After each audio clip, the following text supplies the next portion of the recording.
జయ జయ జయ జయ జయ శ్రీ హనుమా, జయ జయ జయ జయ ప్రభుదయ గనుమా. రాక్షసులు వాళ్ళ మనసుల నిండా దుర్గుణాలే. వాళ్ళలో ఈ పక్షుల అందం కానీ, చెట్టు అందం కానీ, చెట్టు యొక్క పువ్వుల అందం కానీ, అక్కడ జలాశయం అందం కానీ రాక్షసుల మనసులలో మాత్రం ఉండదు. అయోధ్యలో ఈ బాహ్య సౌందర్యాలు ఉండవు. మనుష్యుల మనసులు మాత్రం ఎంత గొప్పగా ఉంటాయో. నా కుండలి, నా మకుటి, నా స్రగ్వి, నాల్పభోగవాన్, నా హస్తాభరణో నాపి విద్యతే నాప్యనాత్మవాన్ అని బాలకాండలో వర్ణిస్తారు మహర్షి. అక్కడ చేతికి కంకణం వేనివాడు ఉండడు, మెడలో పూలదండ వేసుకోనివాడు ఉండడు, ఉన్నదానితో తృప్తి తప్ప అసంతృప్తి ఉన్నవాడు ఉండడు, ఇంటికి అతిథిని పిలిచి అన్నం పెట్టనివాడు ఉండడు. అన్నీ మంచి గుణాలు అయోధ్య. బాహ్యంలో అందంగా ఉండి కడుపులో కుళ్ళంతా ఉండేటటువంటిది లంకాపట్టణం. ఏది నిజమైన సౌందర్యం? ఇది ప్రకృతి సౌందర్యం, అది వ్యక్తి సౌందర్యం.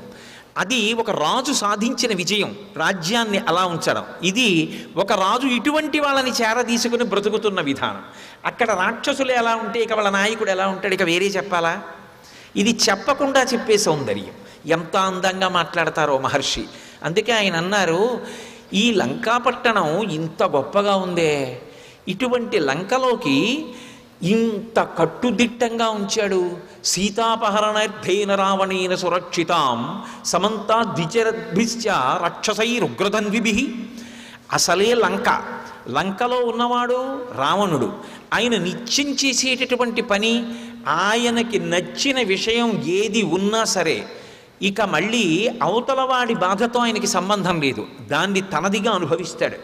అందుకే ఎన్ని శాపాలు పొందాడు. నందీశ్వరుడి దగ్గరికి వెళ్ళాడు, నందీశ్వరుణ్ణి అధిక్షేపించాడు వానరముఖమని. పైన పరమశివుడు ఏకాంతంగా ఉన్నాడయ్యా పార్వతీదేవితో అంటే, నాలాంటి వాడు వచ్చినప్పుడు ఏకాంతంతో కూర్చున్నాడా? దేశకాలాదులు తెలియక్కర్లేదా? వచ్చినవాడెవరో తెలియక్కర్లేదా? ఏమిటా ఏకాంతం? బయటికి పరిగెత్తుకొచ్చేట్టు చేస్తానని కైలాసాన్ని కదిపాడు. అంతటి అహంకారం. చిత్రం ఏమిటంటే, అంతటి కైలాసాన్ని మీరు ఒకటి ఊహించండి, అది ఉట్టి కైలాసం కాదు. కైలాసం మీద పరమశివుడు ఉన్నాడు, పరమశివుడితో పార్వతీదేవి ఉంది. ఉండగా 20 చేతులు కైలాసం కింద పెట్టి కదిపితే కదిలింది కైలాసం. వాడి బలం ఎటువంటిదో ఊహించండి. సామాన్యుడు కాడు, అంతటి బలశాలి. అలా ఊపితే పైన ఉన్నటువంటి పరమశివుడు బొటనవేలుతో నొక్కాడు. నొక్కితే 20 చేతులు దాని కింద ఉండిపోయాయి 100 సంవత్సరములు. ఎంత అరిచాడంటే ఈయన అరుపులు విని లోకాలన్నీ ఏడిచాయి. బాబోయ్ వినలేకపోతున్నామని ఏడిచాయి. పరమశివుడు తర్వాత బొటనవేలు పైకెత్తి అన్నాడు, నేను నొక్కింది నిన్ను బాధ పెట్టడానికి, కానీ బాధపడి నువ్వరిచిన అరుపులకి 3 లోకాల వాళ్ళు ఏడిచారు నీ అరుపులు వినలేక. ఇంతమందిని ఏడిపించగలిగినట్టు అరవగలిగిన వాడివి కాబట్టి నిన్ను రావణ అని పిలుస్తున్నాను రా అన్నాడు. ఎవడైనా అది చెప్పుకుంటాడా బయట? ఆయన ఇది చెప్పుకుని శివుడు నన్ను అలా పిలిచాడని అలాగే పిలిపించుకున్నాడు. మన ప్రవృత్తి ఎంత గొప్పదో చూడండి. ఎవడైనా ఓ మంచి విషయం ఉంటే లోకంలో చెప్పుకుంటాడు, అలా పిలిపించుకుంటాడు. ఆయన దీన్ని చెప్పుకుని రావణ అని పిలిపించుకున్నాడు అందరితోటి. కాబట్టి చేసేవన్నీ దుష్టమైనటువంటి కార్యాలు. కాబట్టి లోకమంతా శత్రువులే. బయట 100 మంది తెలివిగా ఉండి కత్తులట్టుకుంటే లోపల నేను పడుకుంటానండి అన్నాడు అనుకోండి, ఇప్పుడు అది ఆంతర సౌందర్యమా బాహ్య సౌందర్యమా? చూడ్డానికి బాగుంటుందా, లోపల వ్యక్తి ఎటువంటి వాడు అర్థమవుతోందా? అలా ఎందుకు పడుకోవాలి? నువ్వు అందరిలో ఎందుకు పడుకోవు? నా తలుపుకి తాళం ఎందుకయ్యా? మా ఇంటికి వచ్చేవాడు ఎవడు, మా ఇంటికి వచ్చి పట్టుకుపోయేవాడు ఎవడు ఉండడు.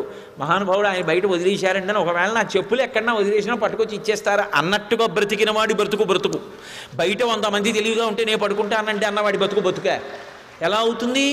కాబట్టి ఎందుకు అలా ఉండాలి?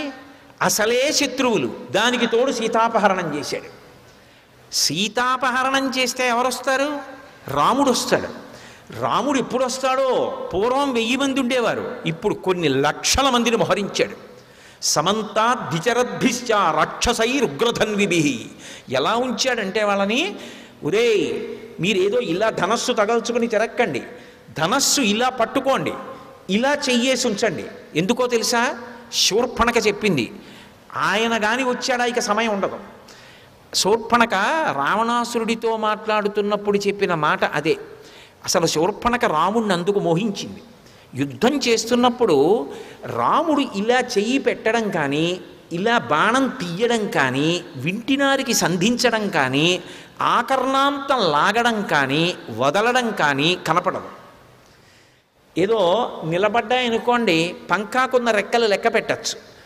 తిరుగుతోందనుకోండి, ఎలా లెక్క పెడతారు? రాముడి చెయ్యి తిరిగితే ఇవేం కనపడవు. రాముడు బాణం వేస్తున్నాడని ఎలా తెలుస్తుంటే ఎదురుగుండా ఉన్నవాళ్ళు పడిపోవడాన్ని బట్టి తెలుస్తుంది, ఓహో వేస్తున్నాడు బాణాలని.